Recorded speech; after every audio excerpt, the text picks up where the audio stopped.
আজ Indian secular ফ্রন্টের পক্ষ থেকে মাননীয় বিধায়ক নওশাদ সিদ্দিকীর উদ্যোগে উত্তর 24 পরগনা জেলার দত্তপুকুর 2 নম্বর ইস্যুবাটিতে অনুষ্ঠিত হলো আরজি করের তিলোত্তমা তামান্না ও আনিস খানের স্মরণে এক ঐতিহাসিক মেগা রক্তদান কর্মসূচি। এই মানবিক কর্মসূচিতে সকাল থেকেই লক্ষ্য করা যায় হাজার হাজার মানুষের স্বতঃস্ফূর্ত উপস্থিতি। রক্তদানে অংশ নিতে দূর দূরান্ত থেকে মানুষ এসে যোগ দেন এই মহৎ উদ্যোগে।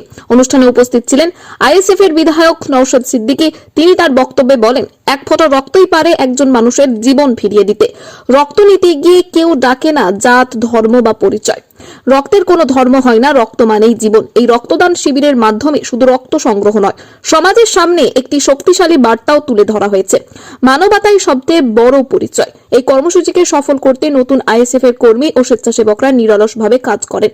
চিকিৎসক এবং স্বাস্থ্যকর্মীদের সহযোগিতায় পুরো রক্তদান শিবিরটি সুশৃঙ্খল ও সফলভাবে সম্পন্ন হয়। তিলোত্তমা তামান্না ও আনিস খানের স্মৃতিতে এই রক্তদান শিবির মানুষের মনে মানবতা ও ঐক্যের এক গভীর ছাপ রেখে গেল।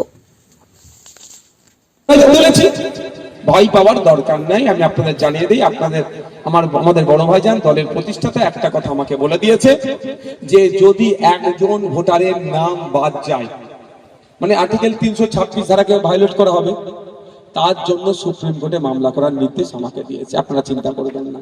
তাই আমি আপনাদের এখানে একটু কথা দিয়ে যাচ্ছি, দলিত হতে পারে, নমশূদ্র হতে পারে, মতুয়া হতে পারে, আদিবাসী হতে পারে, মুসলিম হতে পারে, ফুরফুরাওয়ালা হতে পারে, আহলে হাদিস হতে পারে, দেওবন্দি হতে পারে, বেরেলি হতে পারে, আমার দেখার দরকার নাই। তৃণমূলের ভোটার হতে পারে, আমার কোনো দেখার দরকার নাই।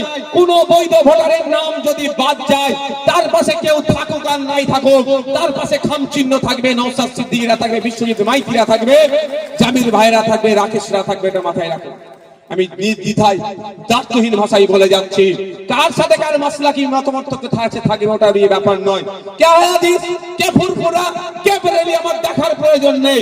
কোন হাদিস ভাইরা যদি একটা নাম কাটা যায়, তার পাশে কেউ থাকুক আর না থাকুক, আমি কথা দিয়ে যাচ্ছি, তার জন্য সুপ্রিম কোর্টে নওশাদ সিদ্দিকী মামলা করবে, তার হয়ে লড়াই করবে। আর্টিকেল 326 আপনার আমার ভোটদানের স্বাধীনতা দিয়েছে। সংবিধান আপনাকে অধিকার দিয়েছে। 18 বছরের ঊর্ধ্বে আপনি ভারতীয় ভোটদানের স্বাধীনতা পাবেন। আপনি ভোট দিতে পারবেন, ভোটার লিস্টে নাম উঠবে। যদি কেউ চক্রান্ত করে আপনার নাম কেটে দেয়, আপনি ভয় পাবেন না, কারণ আপনার কাছে কাগজ আছে। দুটো করে কপি দিয়েছিল, একটা জমা করেছেন আর একটা কপি আপনাদের বাড়িতে আছে। একটু যত্ন করে রাখুন। যদি দেখেছেন আপনার নামে আপনার ভোটার লিস্টে নাম কাটা গিয়েছে, ওই কপিটা এখানকার নেতৃত্বদের মাধ্যমে আমার কাছে পাঠিয়ে দেবেন। যেমন করে আমার কাছে পাঠিয়ে দেবেন। আমি কথা দিচ্ছি, আপনাকে সুপ্রিম কোর্ট যেতে হবে না। আপনার ভাই নওশাদ সিদ্দিকী আপনার জন্য সুপ্রিম কোর্টে গিয়ে লড়াই করবে। ছেড়ে কথা বলবো না। মাস্টার সাহেব কোশ্চেন পাঠিয়েছিল, উত্তর আমরা লিখে পাঠিয়েছি। একটা উত্তর কপি তার মাস্টার সাহেবকে দিয়েছি, একটা উত্তর কপি আমাদের কাছে রেখেছি, তাই তো? এবার মাস্টার সাহেব আমার উত্তর পত্রটাকে নিয়ে যদি কেটে দেয়, মাস্টার সাহেবকে জবাব দিতে হবে না?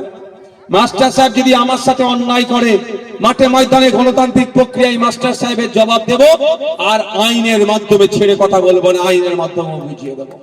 প্রস্তুত আছেন তো নাকি? যদি একটা ভোটারের নাম বাদ পড়ে, মাঠে ময়দানে আন্দোলন সংগ্রাম করবো, গণতান্ত্রিক প্রক্রিয়ায় সাথ দেবেন তো নাকি? সে যদি আহলে হাদিস হয়, বেরেলি হয়, ফুরফুরা হয়, ওই মতপার্থক্য আমরা রাখবো। কে কোথায় নামাজে হাত বাঁধবে, সেই মুফতি মাওলানারা বিচার করবে। কি বলছি বুঝতে পেরেছেন? কে বুকে হাত বাঁধবে, কে নাভির নিচে হাত বাঁধবে, মুফতি মাওলানারা আছে। কে হরিচাঁদ ঠাকুরকে মানবে, কে ফুরফুরার পীর আবু বকরকে মানবে, কে আকরাম খান সাহেবকে মানবে, কে ইবনে তাইমিয়া সাহেবকে মানবে, কে আহমদ হাসান মাদানী সাহেবকে মানবে। যে যাকে মানবে সে মুফতি মাওলানা বুঝে নেবে। আমাদের ভোটারের নাম যদি কাটা যায়, তখন আমরা কে আহলে হাদিস, কে বেরেলি, কে ফুরফুরা, কে তাবলীগ, কে মতুয়া, কে নমশূদ্র, কে হিন্দু, কে মুসলমান আমরা দেখব না। ওই ভোটারের পাশে দাঁড়িয়ে আমরা লড়াই করব। এই জন্যই আমার উপরে রাগ, বুঝতে পারছেন তো? বলে নওশাদ সিদ্দিকী পীরেদের ঘরের ছেলে, তোরা আহলে হাদিস, তোরা ওনার পাশে যাবি কেন? ও যখন শামসেরগঞ্জে গঙ্গার ভাঙনে বাড়িঘর চলে যাচ্ছিল, 100 জনের বাড়ি গেলে 99 জন তোমার আহলে হাদিস ভাই, জানেন তো আপনারা শামসেরগঞ্জ? তখন কোন নেতা যায়নি, এই পীরের ঘরের ছেলেটাই গিয়ে লড়াই করেছিল, বিধানসভায় আওয়াজ আমি তুলেছি। যখন আমার দলিত আমার আদিবাসী ভাইদেরকে চোপড়াতে ধরে বাড়িতে আগুন লাগিয়ে জ্বালিয়ে দিল, তখন কোনো আদিবাসী কেউ যায়নি, কোনো নেতা যায়নি, এই নওশাদ সিদ্দিকী গিয়েছিল। আর ওখানে গিয়ে বলছে, নওশাদ সিদ্দিকী মুসলমানদের ছেলে, তোরা ওই দল করবি কেন? যাবো কোথায় ভাই? যখন আপনার মাহমুদ মাদানী সাহেবকে অসমের সরকার কুৎসিত ভাষায় আক্রমণ করলো, তখন কেউ মুখ তখন হয়তো খোলেনি। এই নওশাদ সিদ্দিকী মাহমুদ মাদানী সাহেবের দাদু হোসেন আহমদ মাদানী সাহেবের ইতিহাস তুলে অসম সরকারকে জবাব দিয়েছিল। এইটা আমার সাথে পেরে উঠতে পারছে না, যত যা আছে মিথ্যাচার করছে। তাই বন্ধুগণ, আমি আপনাদের বলবো, চোখ কান খুলে রাখুন। কাকে কান নিয়ে চলে যাচ্ছে বলে কাকের দিকে তাকাবার কিচ্ছু প্রয়োজন নাই। নিজের কানে একটা হাত দিয়ে দেখুন না, কান আছে না নাই। এই ওয়াকফ সম্পত্তি মমতা ব্যানার্জি তো নাটক করছে।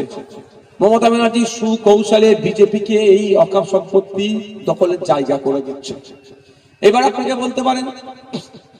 বলতে পারে কি বলে ওটাকে, যুক্তরাষ্ট্রীয় পরিকাঠামোয় হ্যান ত্যান অনেক গল্প শোনাবে। আমি অন্তত বলবো, আমি রাষ্ট্রবিজ্ঞানের ছাত্র নয়, তবে পাড়ার যে সমস্ত তৃণমূলের ছেলেরা আছে রাষ্ট্রবিজ্ঞান বোঝাতে এসছে, তার থেকে আমি একটু বেশি জানি। পারলে ওদের মমতা ব্যানার্জিকে বসাতে বলুন, আমাকে বসাতে বলুন। পশ্চিমবাংলার মুসলমান দলিত আদিবাসীকে কিভাবে তীরে তীরে ধ্বংস করছে মমতা ব্যানার্জি, সেটা আমি প্রমাণ করিয়ে দেবো।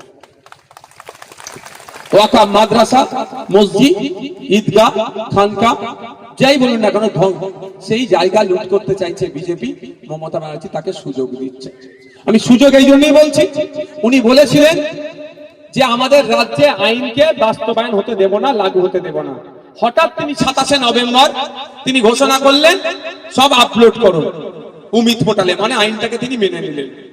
তারপরে উনি এক মালদাতে গিয়ে কি বলছেন, ওনার সরকার নাকি সুপ্রিম কোর্টে মামলা করেছে। আমি দায়িত্ব নিয়ে বলছি, এখানে যে রেকর্ডিং হচ্ছে এর মধ্যে একটা রেকর্ডিং কিন্তু আইবিরো হচ্ছে। এই এখানে অনেক ক্যামেরা চলছে না, দূরে বসে হয়তো আমার রেকর্ডিং করছে, ওটা মমতা ব্যানার্জির কাছে যাবে, তার দপ্তরে যাবে। আমি অন ক্যামেরা বলছি যে আমি দায়িত্ব নিয়ে বলছি, রাজ্য সরকার সুপ্রিম কোর্টে ওয়াকফ আইনকে আটকানোর জন্য মামলা করেনি, কিন্তু মিথ্যা কথা বলে, অসত্য কথা বলে মানুষকে বলছে মামলা করেছে। নওশাদ সিদ্দিকী মামলা করেছে, আমার মতো গুটি কয়েক মানুষ মামলা করেছে। আমি মামলার নাম্বার আপনাদের দেওয়ার জন্য রেডি আছি, ইন্টারনেটে সার্চ করলে পেয়ে যাবেন আপনারা। কিন্তু রাজ্য সরকার মামলা করেনি, কিন্তু মিথ্যাচার করছে। এবার আপনাদের বলি, নওশাদ সিদ্দিকীর মামলা আর রাজ্য সরকারের মামলা আকাশ পাতাল তফাৎ। নওশাদ সিদ্দিকী একজন ব্যক্তি মামলা করছে, আর সরকার মানে 10.5 কোটি মানুষ মামলা করছে। দুটোর মধ্যে অনেক তফাৎ। ওটা কত হেভিওয়েট মামলা হবে, একটা সরকার মামলা করা মানে কত পাওয়ার হবে, কিন্তু সরকার মামলা করেনি। কেন বলুন তো? হয়তো মমতা ব্যানার্জি যদি মামলা করে ভাইপোকে তাহলে তিহার জেলের ভাত খাওয়াবে। তোমাকে আমি ওয়াকফ ছেড়ে দিচ্ছি, তুমি আমার ভাইপোকে ছেড়ে দাও, এই শর্ত হতে পারে।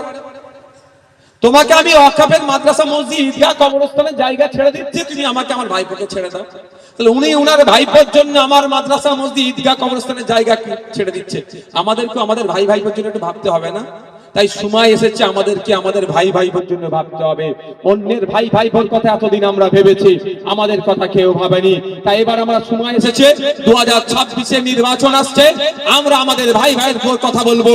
পশ্চিমবাংলার বিধানসভাতে গিয়ে আমার ভাইপোর কথা, মাদ্রাসার কথা, মসজিদের কথা, ঈদগাহর কথা, শ্মশানের পবিত্রতা রক্ষার জন্য, কবরস্থানের পবিত্রতা রক্ষার জন্য, কেউ না অবৈধভাবে দখল নিতে পারে, দেবত্ব সম্পত্তি ফিরিয়ে নিয়ে আসার জন্য, ওয়াকফ সম্পত্তি ফিরিয়ে নিয়ে আসা, উদ্ধারের জন্য এখান থেকে আমরা একজন জনপ্রতিনিধি আমনাগা বিধানসভা থেকে আইনসভায় পাঠাবো। রাজি আছেন তো ভাই? আপনারা যদি সাথ দেন তাহলে সম্ভব হবে।